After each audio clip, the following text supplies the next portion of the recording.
Hi, this is Ammon with Ventures Truck Parts. Today we're going to show you how to remove the original OE locking hub from a Ford Superduty truck or Excursion F250 F350 from 1998 to 2004. It's a pretty simple process. A lot of people do this for a strength upgrade from the original locking hubs, and also if the vacuum style locking hub has failed, this is a common upgrade.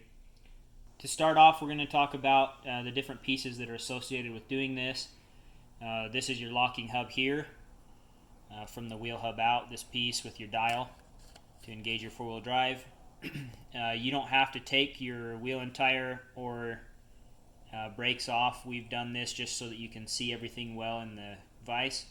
But to do this job, if you're going to do it on your own vehicle, the only thing you'll have to remove is the lug nut cover that goes over as a beauty ring. So what you'll need first to get to this job, I need a set of pliers, not anything specialized really, and you'll need to pinch the retaining ring together and slide it out of the way. If you look at this retaining ring, you've got two 90-degree bends here that create those tabs. If you squeeze those together with your pliers, it makes the outside diameter of that smaller and allows you to slide it out of the groove and past the locking hub. And then the next step is to remove the locking hub itself from the wheel hub assembly. This one is a little bit stiff. Yours is probably going to be stiff as well. But that's all you got to do. You just got to pull out the locking hub from the wheel hub. What keeps it tight is you have this O-ring here between the locking hub and the wheel hub. That does two things: keeps water and debris out of the wheel hub assembly, and also seals off so that you don't have a vacuum leak between the locking hub and the inside diameter of your wheel hub assembly. That O-ring seals off right here in this surface right before the splined section of the wheel hub. So common problems with this locking hub: if you look at this is a vacuum locking hub. You've got a vacuum stone here, and that allows for the rubber diaphragm behind this dial to move when you engage the four-wheel drive with your switch on the dash. Common thing is that rubber diaphragm will get a hole in it. It will deteriorate. The O-ring around this hub will fail. Also, since this is around brakes and wheel assemblies, things get hot and cold. And over time, this nylon piece of plastic back here will start to deteriorate. And there's a bearing in between this spline section of locking hub and this nylon piece. And if this starts to break, the weight of the axle shaft can break that nylon piece out, and that will make your axle shaft sloppy inside the wheel hub. So what a lot of people do, and a common thing, is to just remove this original style and replace it with a worn replacement. We have available for you guys two different options. We've got your standard locking hubs. These are a great locking hub, lifetime warranty through Warn. They have a black plastic dial. That's the only piece of plastic in the construction of this locking hub. Everything else is a metal construction. As you can see, there's no plastic. It's all hardened steel gears, and it's a very simple design in comparison to the original. So we have these standard locking hubs, and then we also have the premium locking hubs. There's no plastic in these. It's an all metal construction. This is a yellow brass dial, and it's the same type of base. It's an all metal construction with hardened steel gears. So we're not going to get these dirty by installing a new set, but we will use a good used set that we have here as a demonstration. So to start off with, we'll talk about the different parts that are associated with the locking hub.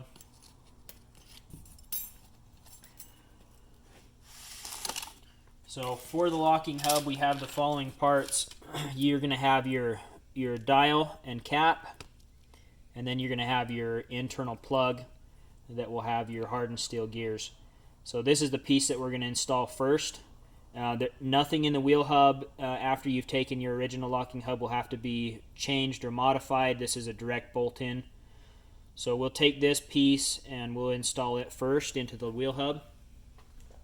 So how this locking hub works is you've got splines on the outside of this locking hub portion that line up with the splines on the inside of the wheel hub, and then also splines on the inside of the locking hub that match with the splines on the outer axle shaft. So when you put it in, you may have to twist it a little bit back and forth to be able to get those splines to line up. Once you get the splines to line up on the inner portion and the outside portion, that'll slide in.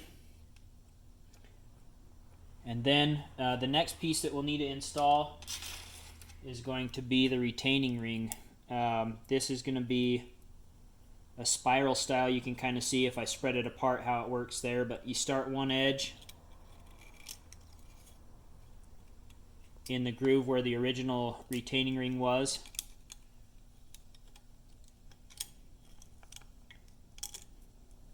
And work that into the groove. Snap that in place. And then you have your dial. Now, the old style locking hub sealed off an O-ring on the inside diameter. How the new worn locking hubs work, as you can see right here in the cap, this black O-ring, you're now going to seal off against this surface on the wheel hub here instead of on the internal side. This is much better of a design. This will seal off much better than before. So now if you look at the internal plug, you've got 3 holes where these prongs will slide into. So if you can get those to line up there, you should have it slide in. You can see how that's going to fit now. And then to finish it off, you'll have 6 Allen bolts. These are a 9/64 head for your Allen.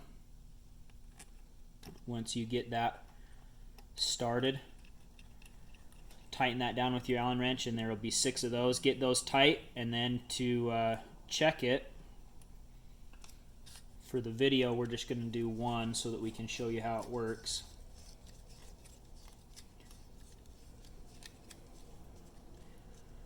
So once you get all 6 tight, make sure that when you're in your free position that your axle shaft can spin, and that when you turn it into the lock position, your axle shaft locks, and vice versa. Make sure you go through that cycle a few times to make sure that it works. But that's how you would change out to a worn locking hub, upgrade to a lot stronger locking hub, and get rid of the questioning whether you're in or out of 4-wheel drive. Okay, so with the worn locking hub style locking hubs, this is a manual only locking hub. We talked about earlier the rubber diaphragm inside the original locking hub. That's how the vacuum actuation 4-wheel drive worked previously. The worn locking hubs are a manual only. The switch in the cab will only engage your transfer case at the time of changing to worn locking hubs. To be able to use your 4-wheel drive, you'll have to turn the switch in your cab, get out of the vehicle, and physically lock these locking hubs in. That gets a lot of guesswork out of the game. You don't have to wonder if you're in or out of 4-wheel drive. You're either locked or free, and you know that it's not going to engage or disengage by itself. You have full control of that. So this is what we prefer here. We prefer the worn locking hubs. They're a great locking hub. We've had good success with them, and so should you.